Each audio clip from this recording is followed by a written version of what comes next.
gentlemen. How are you this evening? I am good. This is the RickCast. I am the aforementioned Rick, trying to get the control center ready to go. And I am happy to be with you on this 14th of January. It's not July yet. It's only January 2025. I hope you're having a wonderful Tuesday. Hope you're staying warm out there in the Union of 50 states. Only 50 because we haven't taken Greenland or any of the other ones yet, so it's not like it's a huge deal or any of these other things. I hope you're having a good night. We got a lot of show for you tonight. We are going to be talking about the Pete Hegseth hearing. A lot of stuff going on there with the just bluster. These things are ridiculous now. I feel like they've almost outlasted their good.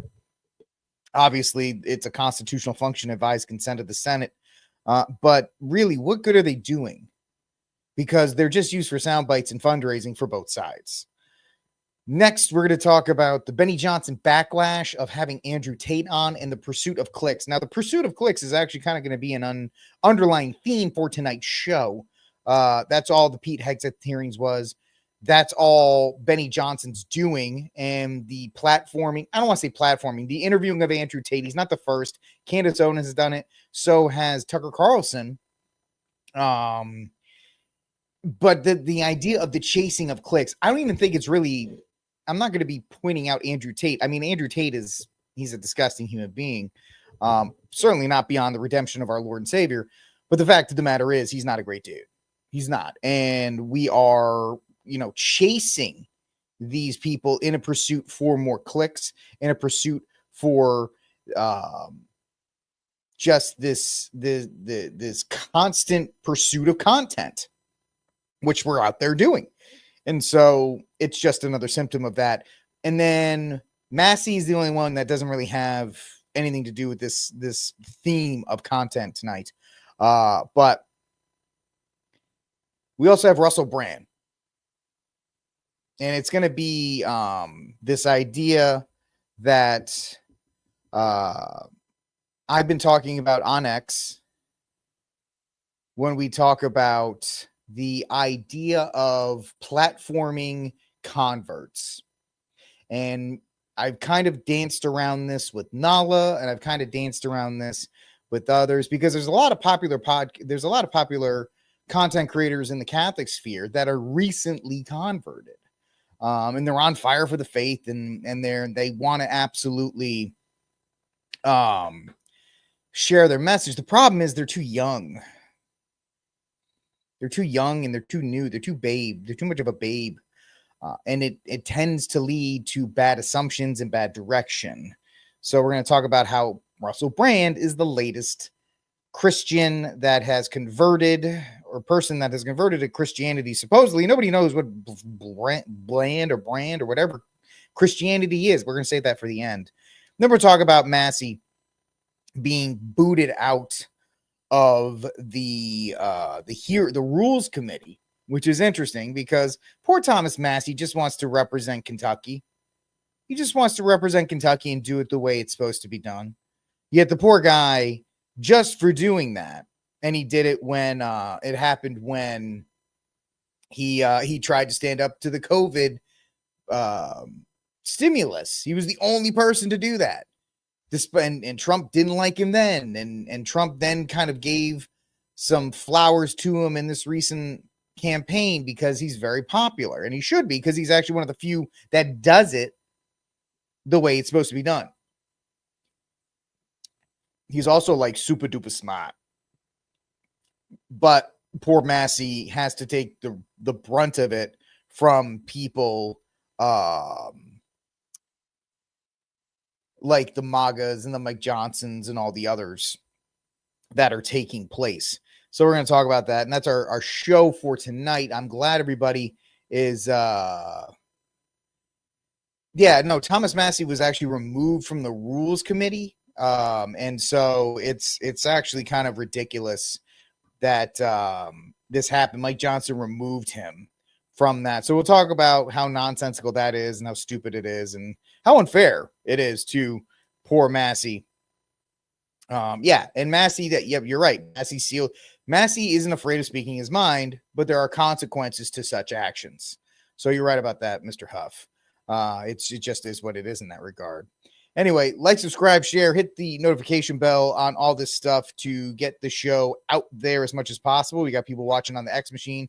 We got people watching on Rumble. We got people watching on YouTube. So everybody, I appreciate you. Please continue to retweet and let's get as many people in here as possible. I got 2 hot takes for you, ladies and gentlemen, coming up before we get into the actual show.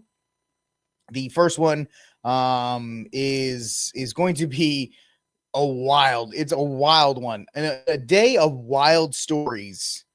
In a day of wild stories, Trump kind of just tossed this grenade out there.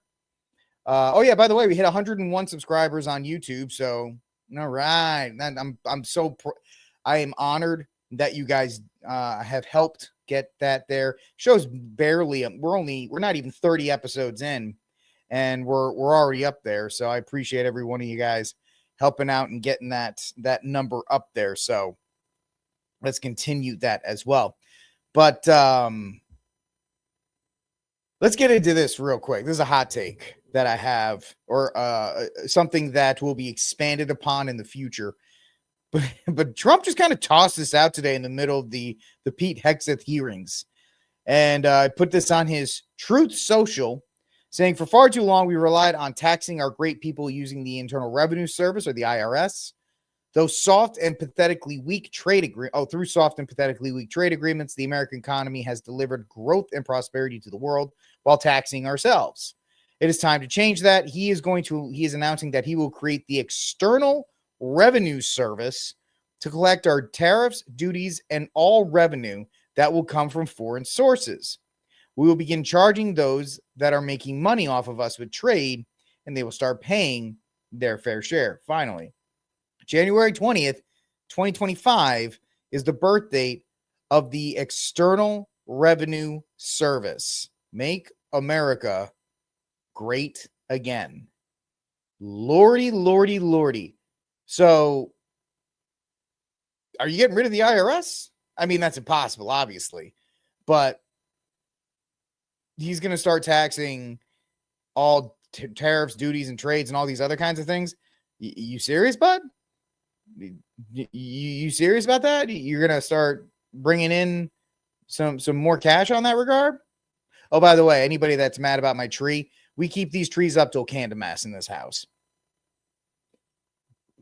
I keep my fake tree up till Candlemas. That's how we roll. Yes. Menendez, as I call you.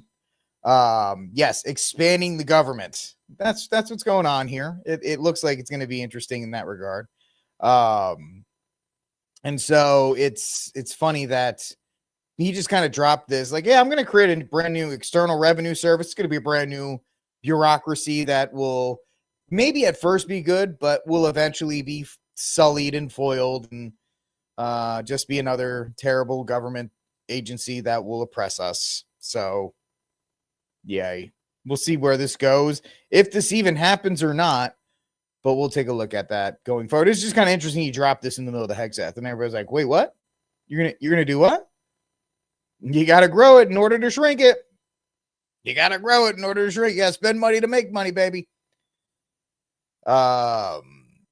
So, yep. He never did say this on the campaign trail. He said he was going to tax foreign entities, but he didn't say he was going to create a brand new agency in order to collect those. Right. Trump's never been shy about government. He's never, Doge was a thing about cutting trillions of dollars, which, by the way, they've said, yeah, we're not doing that anymore. And also, anybody seen Vivek Ramaswamy in 10 days since the whole H-1B visa fiasco? He called Americans lazy on Christmas Day, and then he went into hiding, probably because Trump grabbed him by the collar and said, shut up, go away, and so forth. So between this and Trump expanding, this is clearly an expansionist idea. Some people are I would like to take a wait and see approach. I know that's a fence post maneuver, maybe. But in the same time, I think I'm going to take a wait and see approach on where this is going to go. I don't think it's going to be a good thing. But clearly, the people in the comment section, let me know what you're thinking on Rumble, on X, on YouTube, what you're thinking about this. It's expansion. Trump never mentioned a word about an external revenue service. He said he's talked about tariffs. And he talked about tariffs and how we were going to make money from tariffs and all these other kinds of things. But he never gave a delivery service. Probably because if he said, I'm going to create a brand new government agency to deal with it, most people would be very much like, okay, it'll bring in a lot of money. But how much of that money, it's kind of like any other idea with taxes. When you tax the American person, it goes to DC. How much of that tax money, when it's all said and done, filtering through the little web of bureaucracy and the agencies, actually goes to help people? Right? What $1 goes to Washington, DC, and 5 cents goes to the person it's supposed to help. You know, we get taxed all this money, and yet FEMA only has $770 to give to the people in California. That's what Biden said he was going to help them with. He's going to give them $770 out of the amount of money. So, you know, we got some people in there that think it's terrible. We got some people that thinks it's good. I like it. I think that's great. I appreciate both sides of it, and we should continue it in the comment section. Let me give me both sides. Give me both sides, folks. Let me hear it in that regard. But yes, that's the first bomb that was dropped. This idea that an external revenue service will be now present. Secondly, this was dropped from Mr. Guns and Gear. A woman working for an HVAC contractor, it just one day was like, she discovered a possible terror cell in Chicago, reportedly with rifles, fake firemen and police uniforms, fake IDs, and C4 explosives for the kids at home. You know, just because. So you have all of these things found in a Chicago, of course, a place where there's supposed gun control and all these other kinds of things. Not around, no police presence or anything like that. So Mr. Gunziger says the seriousness of the story is going to depend on whether or not it was actually C4. Most C4 is marked as such, but not all. So who knows? If you actually want to hear the story, where's my, there it is.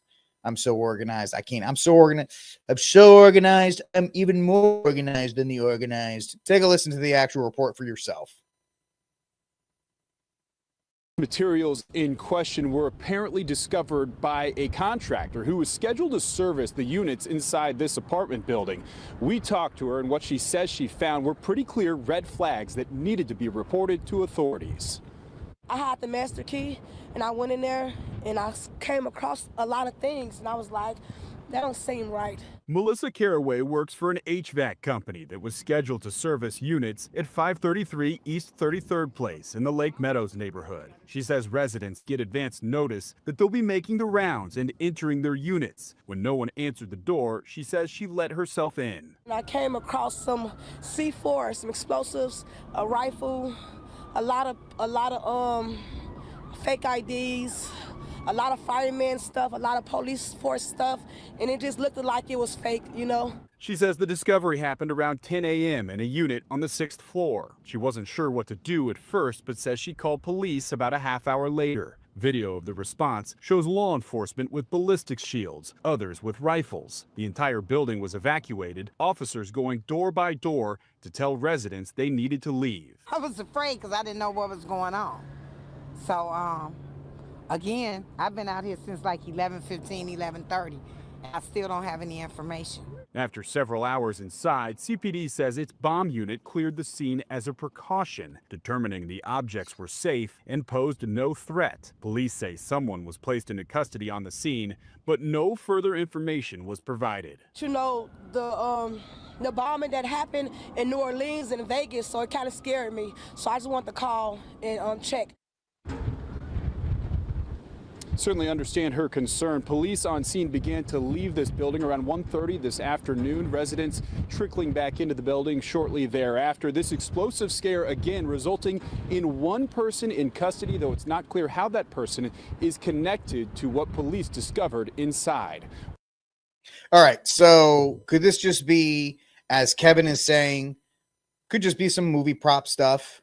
Could easily be. Could be some leftover stuff from a Halloween party. Could obviously be, because we're not being given enough information. Second thing I'm going to point out, though, is if there really was, do you think the police are going to be like, they're going to be like, oh yeah, there was like a bunch of C4 and some AR-15s that we didn't even know about. It was all back here. So I don't know.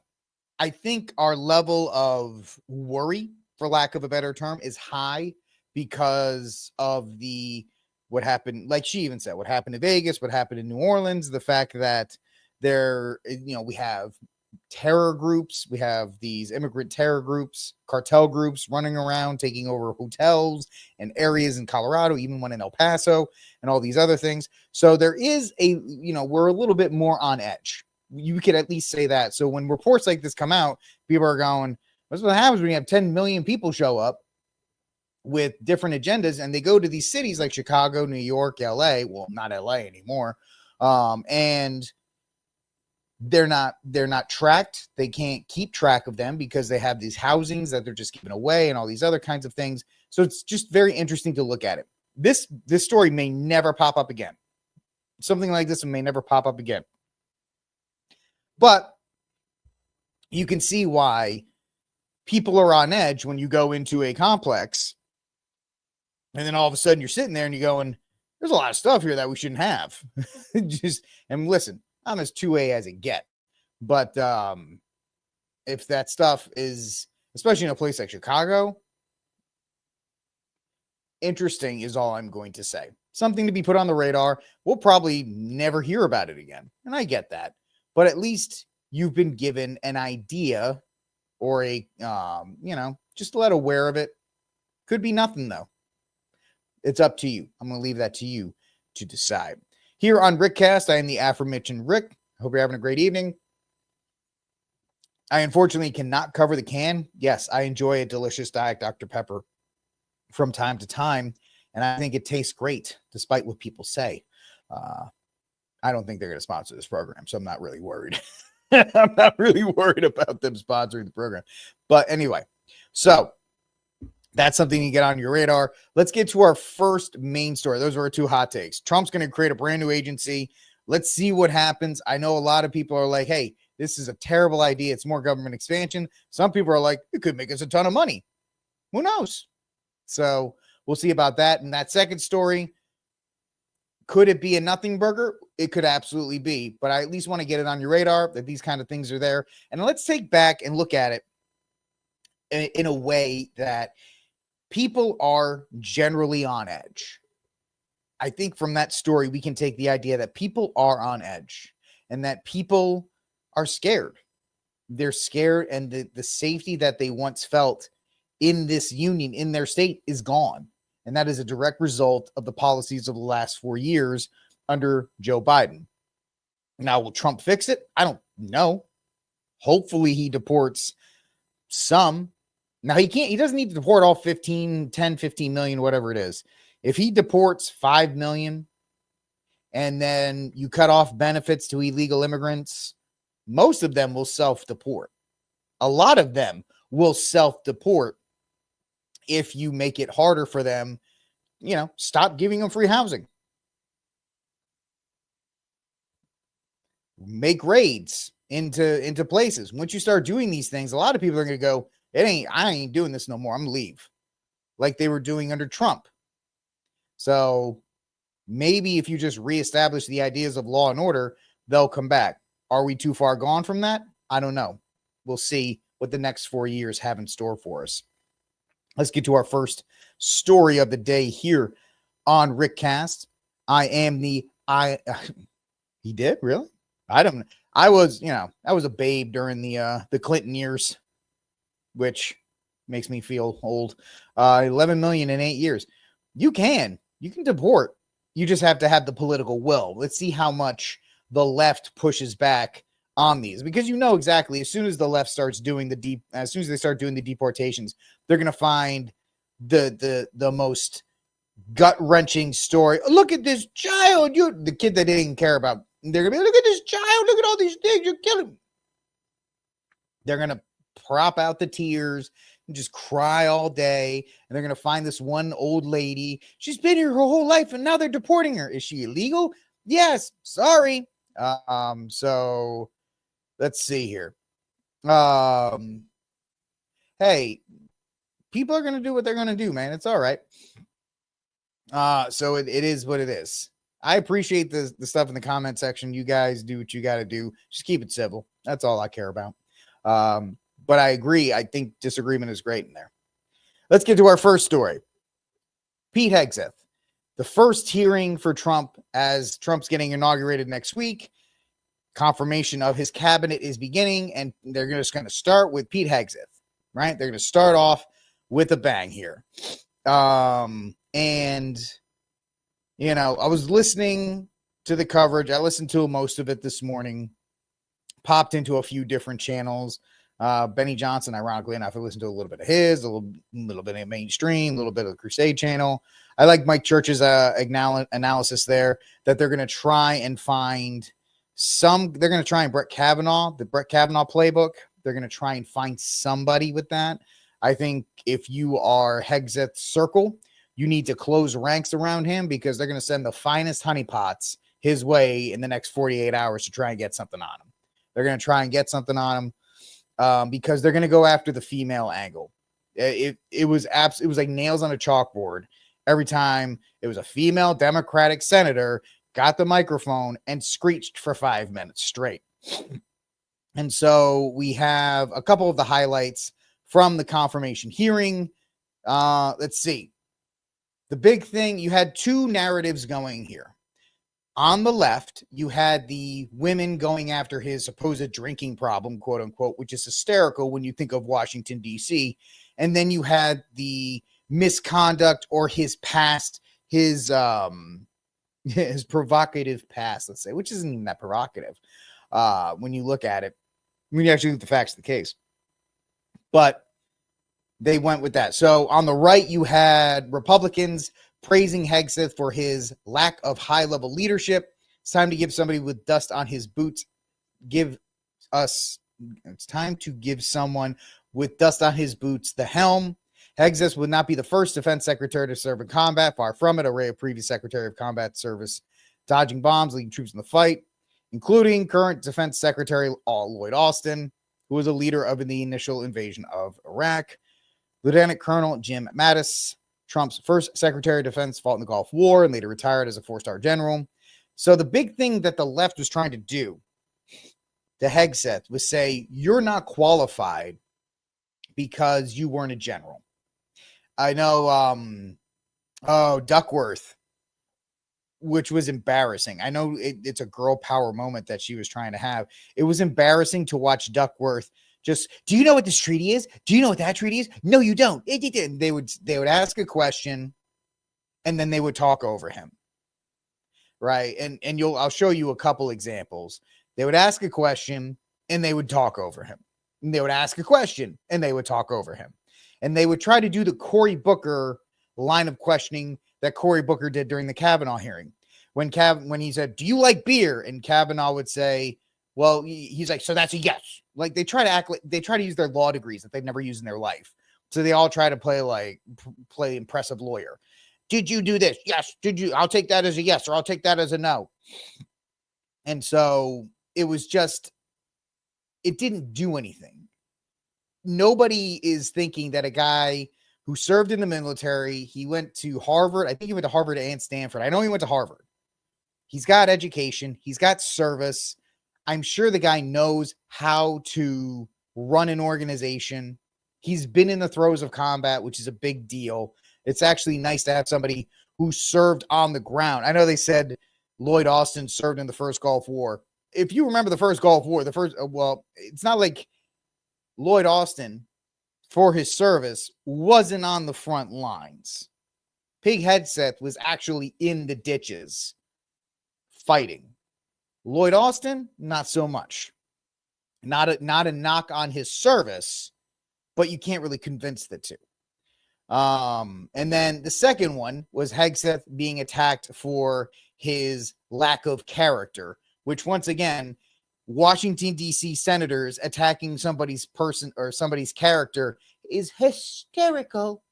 It is the height of hypocrisy when they're like, Hirohito Kamikaze Hiroto said, will you resign if you have one drink? And it's like, this is Washington, D.C. You don't even have to have a drink and you're intoxicated. Everybody else is. But he had to, during the confirmation hearing, he did not directly address the quote unquote allegations of sexual misconduct, which you actually read the report. The woman is at fault. She had consenting relations with him. And then when she found out, when it came to light, and her husband was like, you did what? She's like, oh, I was assaulted. And that's not me. That's the report. We talked about this way back when one of the first episodes of RickCast, how that was the actual case. And so he was not charged, but paid the woman a confidential. Paying a settlement and being charged are two different things. Now they're going to try and make it the same thing. But when asked by Hawaiian Senator Kamikaze Mazie Hirono if he had entered into the settlement, he replied that he was falsely accused. He has said repeatedly that he was completely cleared, which if you look at the actual documents, that was a pretty big deal. He wasn't complete. He was not charged. There was an allegation thrown his way. People looked into it. If the allegation was really serious, they would have pressed harder on it today. Notice how they only asked about it, because they would have given him a chance to actually say, listen, I can't talk about it, but the settlement, the report and all these things, if you look it up, you'll see for yourself. The second thing that the left went after was the fact that Hegseth has made overtures to women and black troops in an attempt to blunt some of his criticism in previous comments that women should, quote unquote, straight up not serve in combat. Now, the women on the panel lost their mind, and they try, of course, none of these women served in combat outside of Duckworth. This idea that women should be able to, women cannot. And this is not me saying this. Well, this is me saying this, but backing up the fact that talk to Rangers and talk what happened to the standards in Ranger School. They'll tell you that the reason why women are now Rangers is because it was a politicalization, and they were forced to push these women through. It is a scientific fact that if a woman, and I am right now like 215 pounds, a little bit of on the heavier side. I'm working on it. If I'm in a kit, armor, with the plate armor vest, armor on there, the plate carrier vest with armor, some mags, just a basic loadout, nothing fancy. Another 20, 30 pounds on top of that. If I can't walk, there's no way that a woman would be able to drag me out of the way. It's that simple. And it is not a negative. And they're saying, well, what if if there's, if She-Ra is actually fighting in combat, then maybe. But if She-Ra is not the standard, she's the exception, and she doesn't exist. So they always try to go to this like magical exception that we've never seen. Heck, the butch lesbian from the fire department we talked about last week. She's like, if I got to carry you out, you got yourself in the wrong place. That's the attitude. That's right. That's right, G-Money. If you're in combat and you get shot in the leg and your female trooper partner can't get you out, she's going to look at you and be like, well, you got shot, sucker. And then she's, she can't help you. And so it's not a negative to say that females should not be in combat. Can females do other roles like intelligence and all this other stuff? You can have that debate. I don't care. I'm not against that debate, and I'm not going to fight in that debate. I don't want women, the one gender, the one sex that can create life, in a potential place where they're going to get killed. And the fact of the matter is, the sad fact of the matter is, women still do die in combat when they're not in combat roles. And so he had to kind of mince these words and try. And I really wish that he did at one point just say, listen, let's not beat around the bush here. Women can serve in the military. Nobody says they can't. They can serve on submarines, aircraft carriers, all this other kind of stuff. They want to serve as medics or intelligence officers and do valuable roles. Nobody's saying they can't. But when it comes to the fact that do you want women storming the beaches of Normandy, you don't. You don't. And it's not because men hate women when they say this. It's because we're the ones that actually care about women.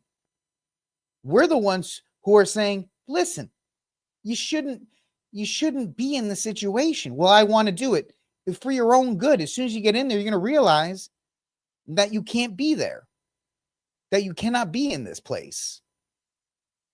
It's the feminists, it's the Senator Warrens, it's, the Mazie Hironos who are not fighting in combat that want to send these childbearing women to the front lines to get their legs blown off and their arms blown off. Who's the one who's trying to protect women, and who are the ones who are trying to exploit women? And they try to sell it off as female empowerment, but it's not. It's a female exploitation. But Pete Hegseth, he's got to dance around and play the game. And so, I'm sure he'll have the votes for it, most likely. But if not, we'll see. Let's take a look at the first clip. This was the opening of, now there's 1,000 clips. We're not going through them. I got maybe 2 or 3 just to give you an idea of how the conference went. So the first one was, Pete Hegseth in his opening statement. Belongs to our Lord and Savior, Jesus Christ. Oh, wrong. Too far. There you go. And as Jenny and I pray together every morning, all glory, regardless of the outcome, belongs to our Lord and Savior, Jesus Christ. His grace and mercy abounds each day. May his will be done. I mean, that's pretty good to hear, right? That's pretty good to hear. And then I'm going to sum up how the females, if you didn't watch the hearing, I got a nice summation of how it sounded.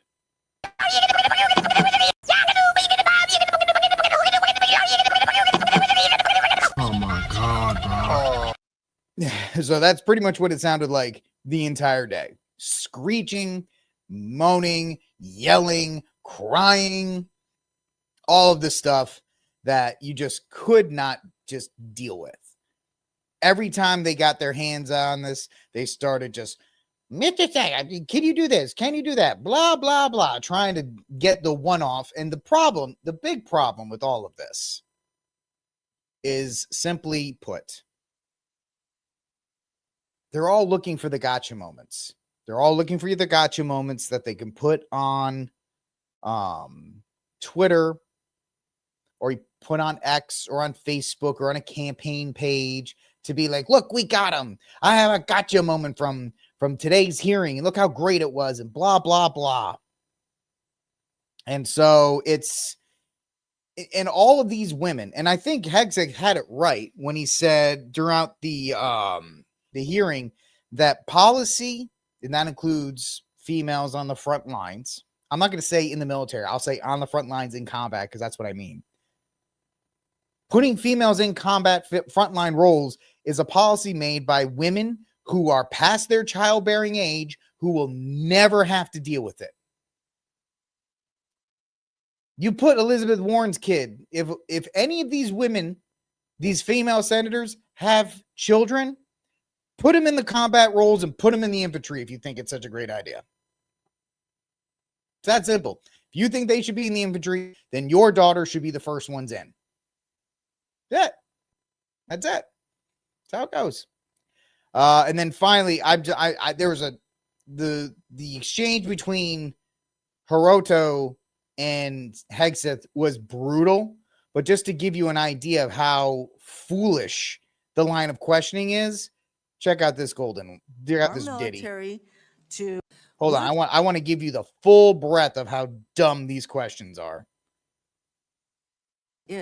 Would you use our military to take over Greenland or an ally of Denmark? Senator, one of the things that President Trump is so good at is never strategically tipping his hand.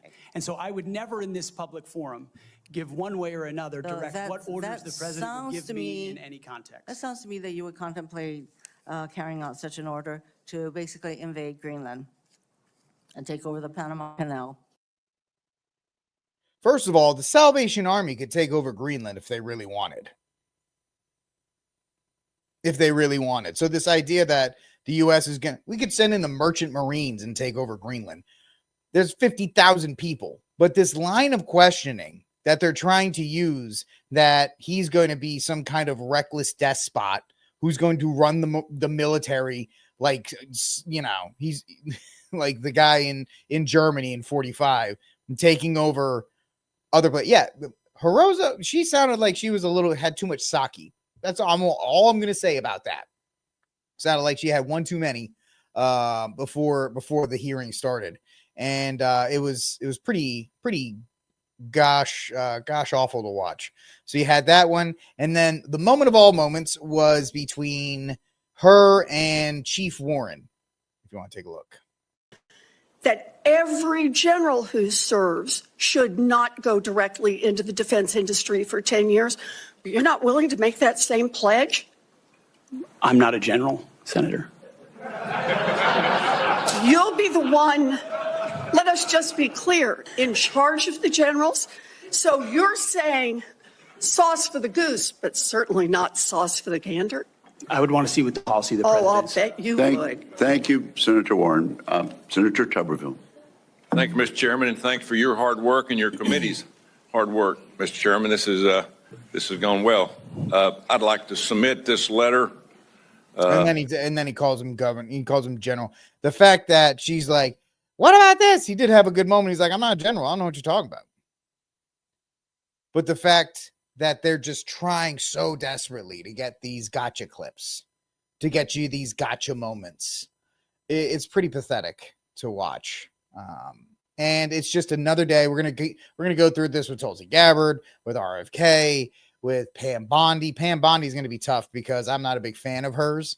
So none of them sound right. I think they're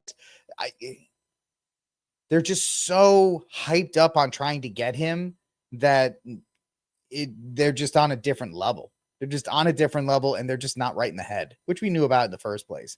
But it is what it is. Cue the tomahawk chop. I watched Robin Hood, Men in Tights the other day. I showed it to my wife for the first time. She loved it. And they're like, "Let's give him the tomahawk chop." And they do the tomahawk chop in the movie. It's pretty funny. Anyway, let's move on to our next story. It is probably the most explosive story that we're going to be covering here on RickCast tonight. And it's going to be about Andrew Tate. It's going to be about Andrew Tate and Benny Johnson. And Benny Johnson is beloved by a lot of people, deservedly so. Works hard. He's very well known in the conservative circles, and he's been around for a long time. But there's a problem with the Andrew Tate idea, the Andrew Tate phenomenon, and he's not the first. Let's be clear on that. He is not the first to interview him. Tucker has interviewed him. Candace Owens has interviewed him like multiple times.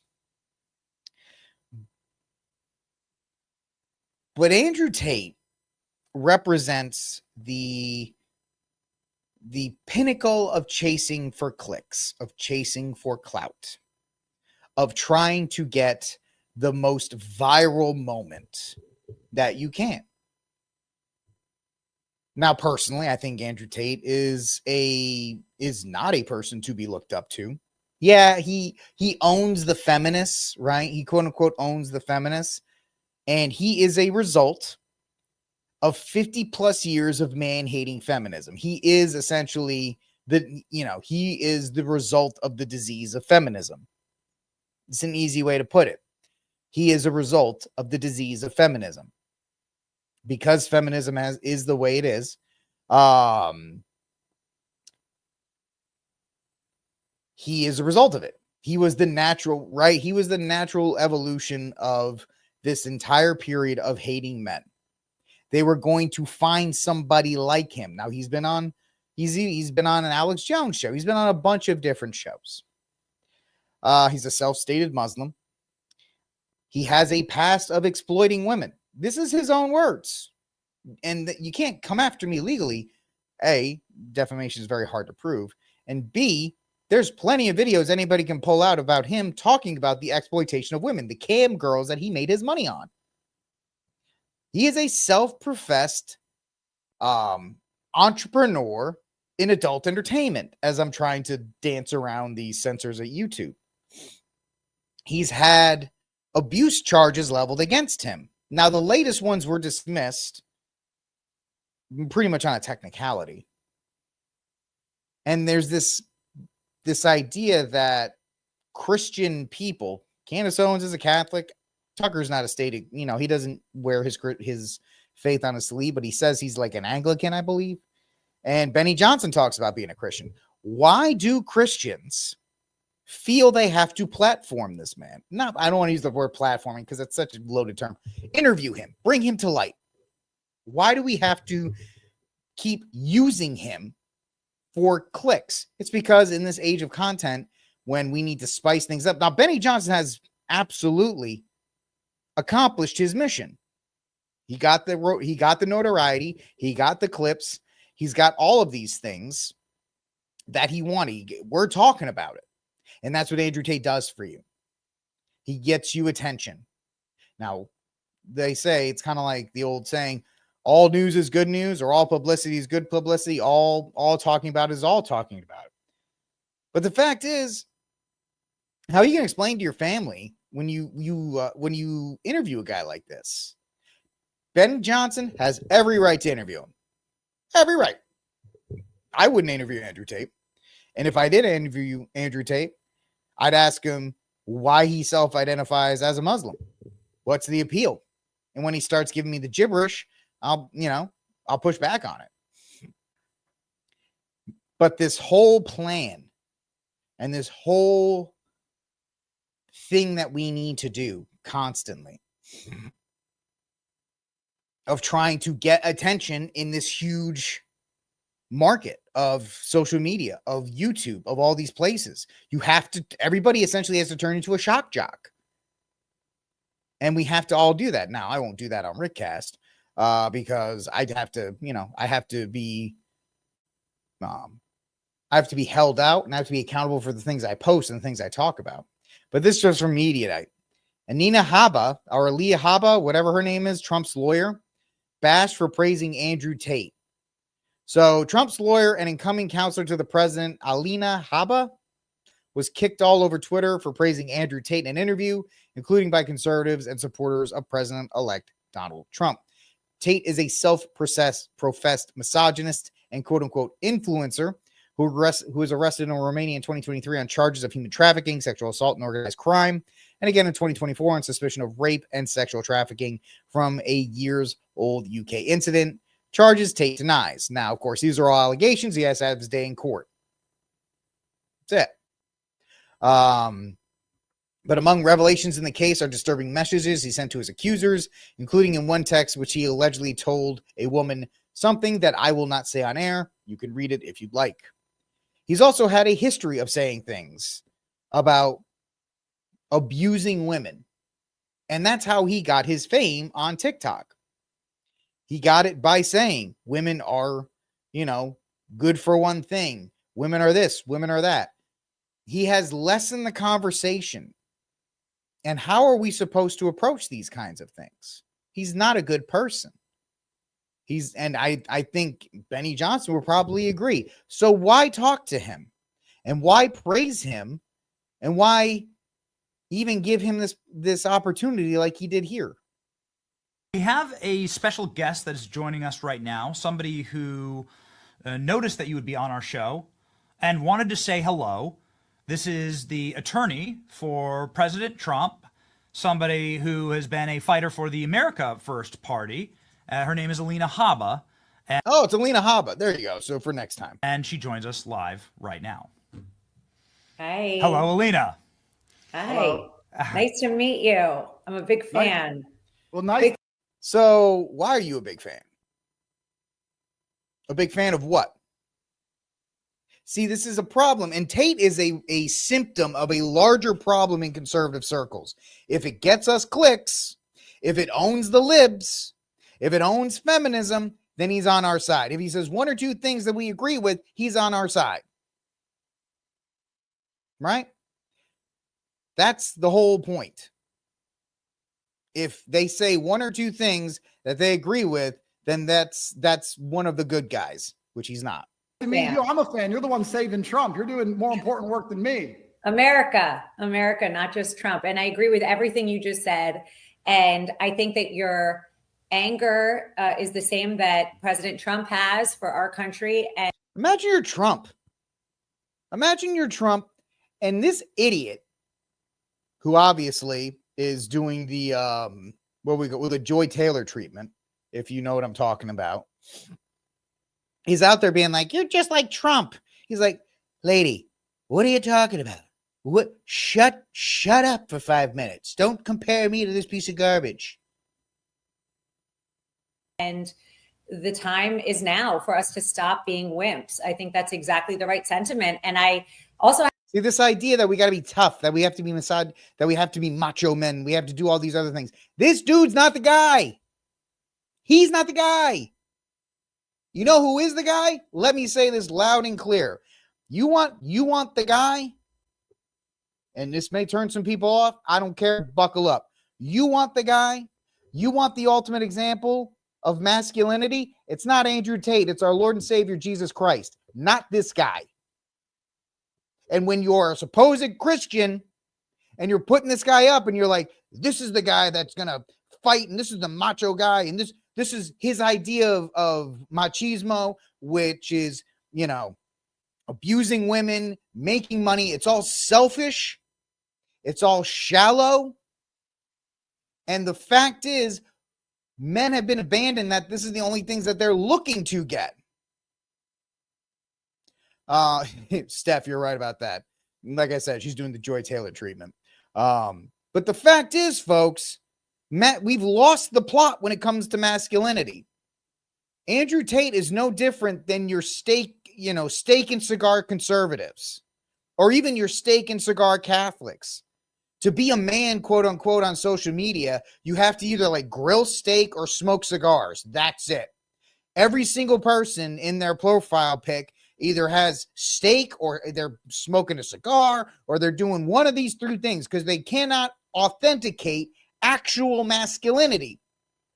And then you have the GOP, people like Charlie Kirk, who's saying, man, you can never have a moment to yourself. You always have to provide. You always have to do all these other things. And they take and they make the life of a man to be nothing more than servant work. So the idea of Andrew Tate and his shallow masculinity. Oh, look, he's a kickboxer. He has all these girls and he has all these cars. And first of all, you can rent the cars, man. Have you ever heard of the Instagram influencers? They rent the car, they take a picture on it, then they go away. I'm not saying he does. I'm just saying the pursuit of material things is not what you're made for as a man. You are not made to abuse women in such a way as to use them for your own selfish needs. That ain't it, my guys. So the fact of the matter is, we have been put in this corner in conservative circles. You're only allowed to talk about a couple things as a guy: steak, cigars, beer, football, and sports ball. And you can't do anything else. And that's why I guess people go to Tate, because he says what he feels. And then you have these idiot lawyers, and she's an idiot lawyer, because she's like, oh yeah, you're talking about that. Stop being wimps. Do you even know what the hell you're talking about, lady? She actually goes on later on in the interview. I'm not going to play the whole thing because I don't want to do that whole. She's like, I don't really know what's going on in your case. I don't really know the facts of your case. Yeah, here. I agree with everything you say, and I have your back, and I'm here for it. Well, fantastic. He's in Romania. What the hell are you helping him with? I'm sorry for dropping, for those of you that are afraid, upset with my cursing. I apologize. But that's about it. But the fact of the matter is you have all of these people talking and going at Trump being like, bro, how can you have this lady who is literally just out for attention? And by the way, Trump has a type and she's that type.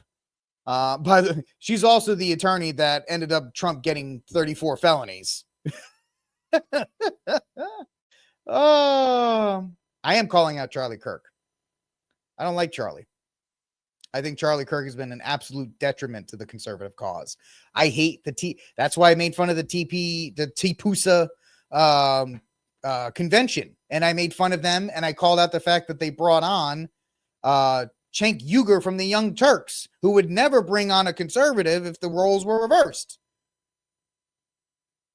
Charlie Kirk gets way too much credit for doing what? Doing what? Nothing. He makes himself look good, but he's not helpful. TPUSA doesn't do anything.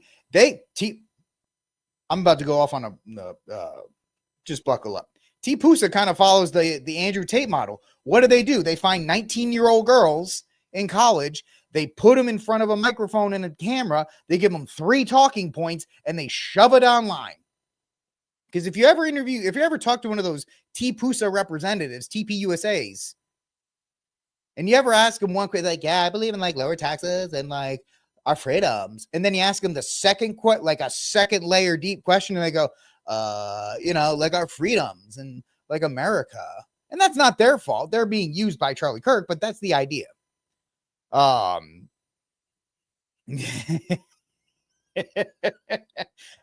Hey man, the RickCast may not ever be a huge show because literally I don't care. I said it before, guys. You watch this show, I'm never going to get invited to TPUSA. I'm never going to get invited to these places. And that's okay by me. I'm just here, a guy with my nice green screen background of my fake tree, and I'm just hanging out with you guys. Yeah. Why is Charlie Kirk in Greenland? Anyway, and Charlie Kirk brings in, and how am I talking about Charlie Kirk? I started this thing on Andrew, but Charlie Kirk is the guy with the big tent stuff. And it's just burn, baby, burn. I'm burning it all. That's fine. That's fine. I'd rather be known as a Catholic than a conservative. So that's fine by me. I don't really care. Also, with the way the quote unquote conservative party is going, thanks to people like Charlie Kirk and Benny Johnson, bringing in people like Andrew Tate and making Andrew Tate a figure to follow. And that's the big problem. I'm trying to steer this back to Andrew Tate because I'm going off on TPUSA over too much here. The problem with Tate is now you've made him someone worthy to talk to or worthy to follow or admire. People do that. They admire these social media influencers and whatever. And so you put him out there, whatever Tate does, he's going to do what he does. Okay, he's a loser, and he's on. I don't know if you saw on Christmas Day, he was in his house like doing shrugs and all these other kinds of things. It's like, dude, you're by yourself in your house on Christmas. That's not cool, man. You're a loser. All right, you totally didn't watch It's a Wonderful Life because that's not the message. By the way, you're Islamic, so you don't really believe in Christmas. That's fine. And so the conservative movement has this problem. And you can see it in people like Charlie Kirk, who tries to chase, and that's where I'm trying to connect the two. The conservative movement, whether it's Charlie Kirk or it's Andrew Tate or Benny Johnson, we just chase people to be accepted. We want to be cool, right? We want to be part of the cool club. We want to be accepted. The Catholic Church, the bureaucracy of the Catholic Church, and the conservative movement, I've said for a long time, mirror each other because they're both so desperate to be liked by modernity. And I've said this before. They're both so desperate to be liked by modernity that they do stupid stuff. They do stupid things. They compromise their supposed principles, and a principled person, whatever. And now, if you're going to interview Tate, and once again, Candace Owens has interviewed Tate.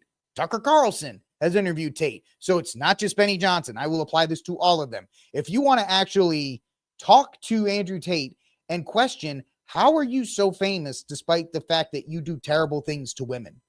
And do you think the fact that you're so well known, despite the fact you do terrible things to women, is that a bad example for men? We can't ask him that question No, because Andrew Tate only takes fangirl questions. Andrew Tate will only take interviews where people kiss his feet and not say, you're actually a horrible human being. How are you actually able to sleep at night when you say these things and you've done these things and you're supposed to be an example for young men? No, you're not an example for young men. I don't think I am. Like I said, our Lord and Savior is the only example we should be following. There's really no human on earth that should be there either.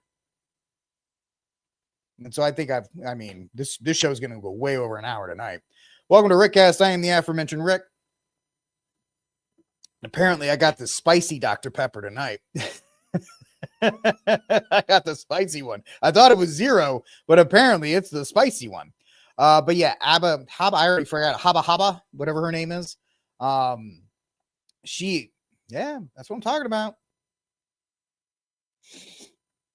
Be in the world, not of it.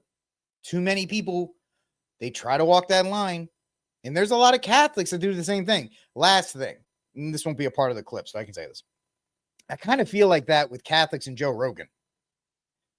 Yeah, I know. Yeah, right? Catholic podcasters are so desperate to get on Joe Rogan, and it makes me sick.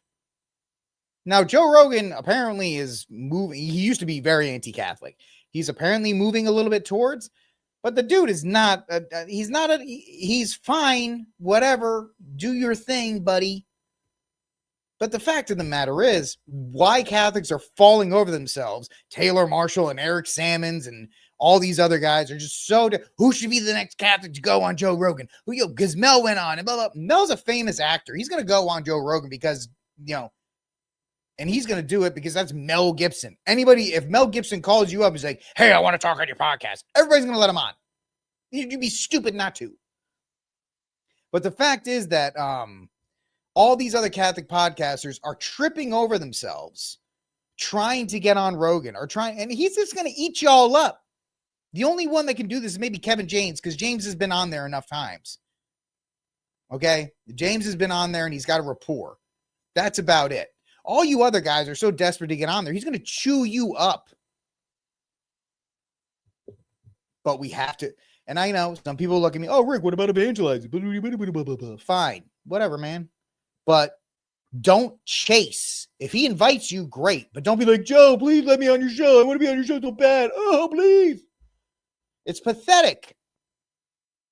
I'm sorry. It is pathetic that we are just so desperate to try and get on his show. Anyway, I got to move on, man. I got 2 more stories I got to talk about. So we have that. Here on the RickCast, I am the aforementioned Rick. And I am talking all kinds of crazy nonsense, apparently, tonight. And I appreciate you guys hanging out with me. If you like what I've been doing, hit the like button. If you're following me on the X Machine for the first time, hit the follow button. We do shows every night, 6 p.m. Central Time, 7 Eastern. Rumble or YouTube, hit the like, hit the subscribe, share the show with as many people as you can to help us doing whatever the case may be. Oh, we have a new person in there tonight. I appreciate the name. Conservatives try to grow the party by accepting anyone, and then they wonder why the party is moving left. 100%. 100%. And like I said, I don't personally have a problem with Joe Rogan. Joe Rogan is Joe Rogan. He's built a very successful podcast. Congratulations. If you're listening, I care, or my problem is the Catholics that are just fumbling over themselves trying to get on his show. That's my problem. Kind of like my problem with Benny Johnson or Charlie Kirk or anybody else, Candace Owens, Tucker Carlson, who find these people and they don't do the old Maury Povich. Was it Maury Povich? No, Phil Donahue, who was a Catholic, by the way, who would bring people on his show back during daytime talk and actually like push them on these things and actually try to talk. Any person that interviews Tate, it's a cheerleading session. It's a cheerleading session. Why are you so great? Tell us why you're so great. Own the libs. Escape the matrix. Blah, blah, blah. Whatever. All right. Since we're talking about platforming, let me move on to the next story. I'm just going to roll these two into it.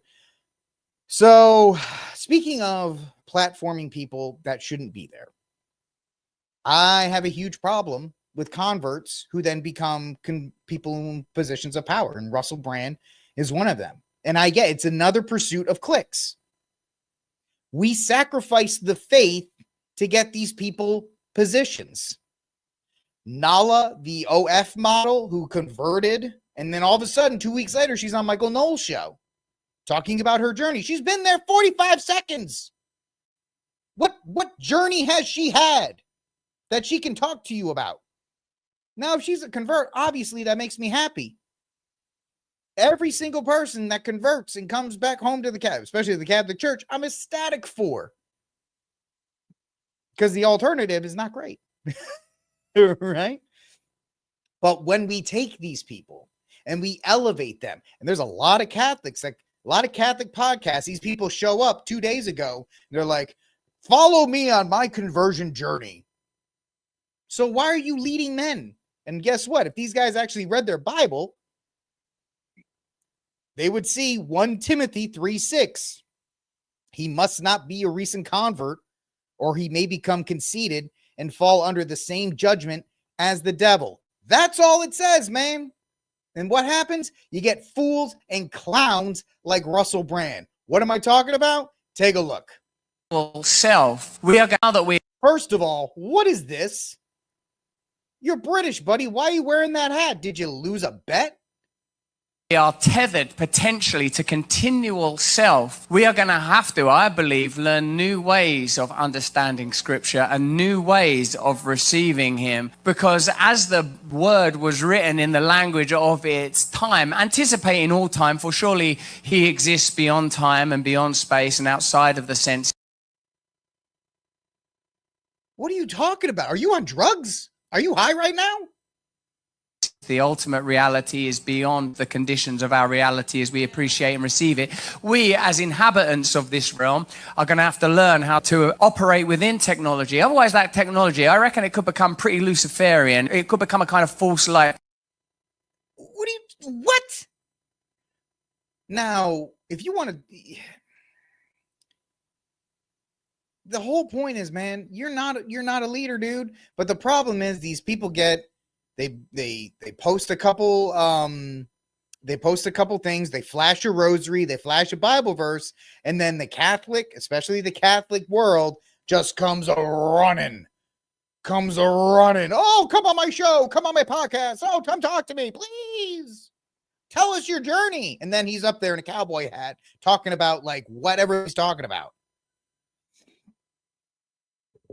Like 1 Timothy 3:6. He must not be a recent convert, or he may become conceited and fall under the same judgment as the devil. And you see that. Like, what is Russell Brand? What is your qualifications for it, man? Right? What are you doing? Once again, if he's truly converted, I'm ecstatic. I'm so happy that he is. But don't grab a microphone and try to lead a sermon. Stay in the back, bro. Know your lane. Know your place. And it's the same thing that we see with all these other influencers.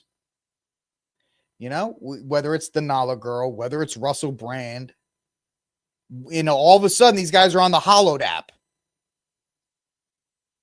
They're on the Hollowed app and they're talking to us about, let me lead you through your Lenten journey. Sorry, man. Lent's tough enough. I don't need Russell Brand's voice in my ear for 30 days.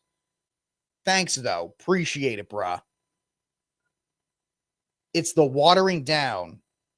And really the thing is, it waters down the message. And when you have these people who are perverting it because they don't know any better, it makes us all look bad.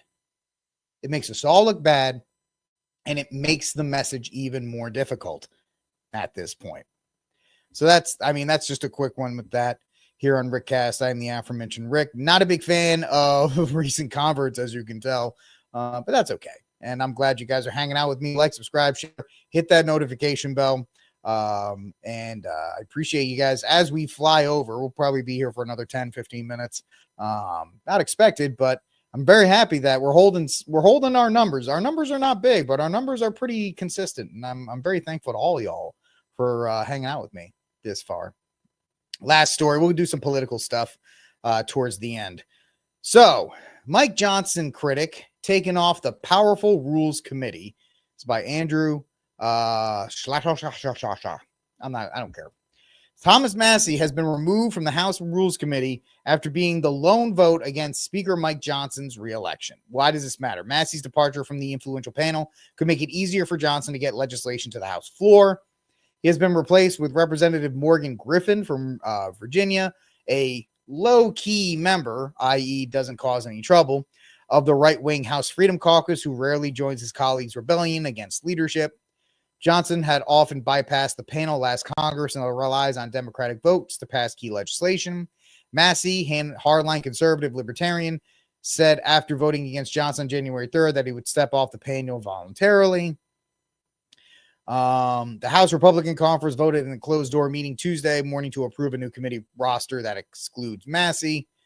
So, Massie and the Freedom Caucus member Chip Roy, who I can't stand, by the way. I think that guy's nothing but a blowhard. And Ralph Norman from South Carolina were reported in 2023 as part of a deal with then Speaker Kevin McCarthy to obtain the gavel. In multiple instances, the trio sided with Democrats to block legislation from coming to the House floor in protest of McCarthy and Johnson's move on government and spending and foreign aid. Listen, Massie's one of the good ones. Chip Roy, I can't stand. I think that guy's, he's faker. He's faker than grass out in El Paso. But Massie, he's always been as principled as you can be. As principled as you can be. He was a lone vote against the stimulus. He's always spoken his mind. He's probably one of the smartest men in the House if you actually look at the stuff. He lives completely off the grid, and he talks about it. He's got a video where he has his own water source and like his own electricity. The guy's a genius. He's actually probably too smart to be in the House. But the point is, Johnson won the speakership, and Johnson's big thing is trying to appease who? Trump. Okay? Trump backed him in the speaker race. So now Massie and Trump have gone at it because Massie is not a yes man. Massie will actually speak his mind. Trump's actually gone after Massie. He's like, oh, we should get rid of Massie's, blah, blah, blah. And Massie's like, I don't care. I don't care. And that's the great thing. I love the fact that Massie pushes back on it. I think that's great. That's what it should be. We have a representative form of government, so we don't fast track things. Now, of course, you got people on the right that's like, we got 180 days. And I have said this in the past, so I'm not trying to be a total hypocrite, but whatever. You got 180 days to get stuff done. That's true. You do. But at the same time, getting stuff done to get it done is a bad idea. You end up with what? The External Revenue Service, or whatever the hell it is that we talked about at the beginning of the show. Then you got Doge and you got all these other kinds of things. So it is a sad thing to see Massie get, pushed around like this. So multiple instances, the trio, I already said that. What they're saying, Griffin, I don't know who that is, told Axios he's a rules guy and that the rules are to step up in accordance with the House rules, percent, blah, blah, blah. I don't care about any of this. The fact is, Massie is a man of principle. I don't think that's a good question. He's going to try and here's my thing. I don't think Trump cares. Trump's in office now. He's got 4 years. He could give a rip about Massie. He's a representative from Kentucky. I don't think he's going to put his weight behind it because it's a waste of his time for one House race. Because if you think about it, he's already gotten his wish. He got Massie off the Rules Committee. So now he's just another member of the House. So he's kind of been put in his place as a message to the others. So you have that. I wouldn't put it there. Massie, you got to respect and love the guy because he's one of the few people that are actually in the House for the right reasons. And that's why they all, he's equally hated on the left and the right, which means he's doing something good. But yes, pray for him because it's tough, man. He's going to get pushed around by the right as much as the left. because of that. And it's not right. It's not correct. But Mike Johnson is a guy who is holding on for dear life. He barely got the gavel in the vote. Trump threw his weight behind Johnson. So Johnson is the ultimate yes man. Johnson will do whatever he says. And maybe even Trump said, if Massie's giving you a problem, or maybe somebody in Trump's team said, if Massie's going to be a problem on the rules, boot him so we can get rid of, so we can get more stuff pushed through. Wouldn't put it past him. That's politics, folks. And I'm sure Massie understands that as well. He's been there long enough. You're right. He's not a uniparty guy. Nope. He's not a uniparty guy. So it is what it is. Yeah, the Texas Republican Party is pretty pathetic. It's super pathetic. We won't get into inside Texas politics here, but you're right. The Texas House, we're going to be California in like 10 years. But anyway, that's for a different time. All right, folks, you got 15 bonus minutes of me. So congratulations. That's it for this episode of RickCast. Like, subscribe, share, or I'm sorry, one or the other. Depends on who you are. Like, subscribe, share, hit the notification bell. Hit all the buttons to help this show grow. We are growing, especially on YouTube. You know, I mean, we're pretty solid in our numbers on there. Pretty solid with our numbers on X. Really happy with stuff that's going on with Rumble. And I love talking to y'all every night. So thank you really for hanging out with me. That's the big thing. I will talk to you all tomorrow. That'll be Wednesday, the 15th, 6 p.m. Central Time, 7 p.m. Eastern Time. And let me know. You can always send me a direct message on Twitter. You can send me a message here on YouTube or Rumble, info@thearmedcatholic.com if you want to send me a message as well. I will talk to you all tomorrow. I promise that. Until that day comes, free Dexter Taylor.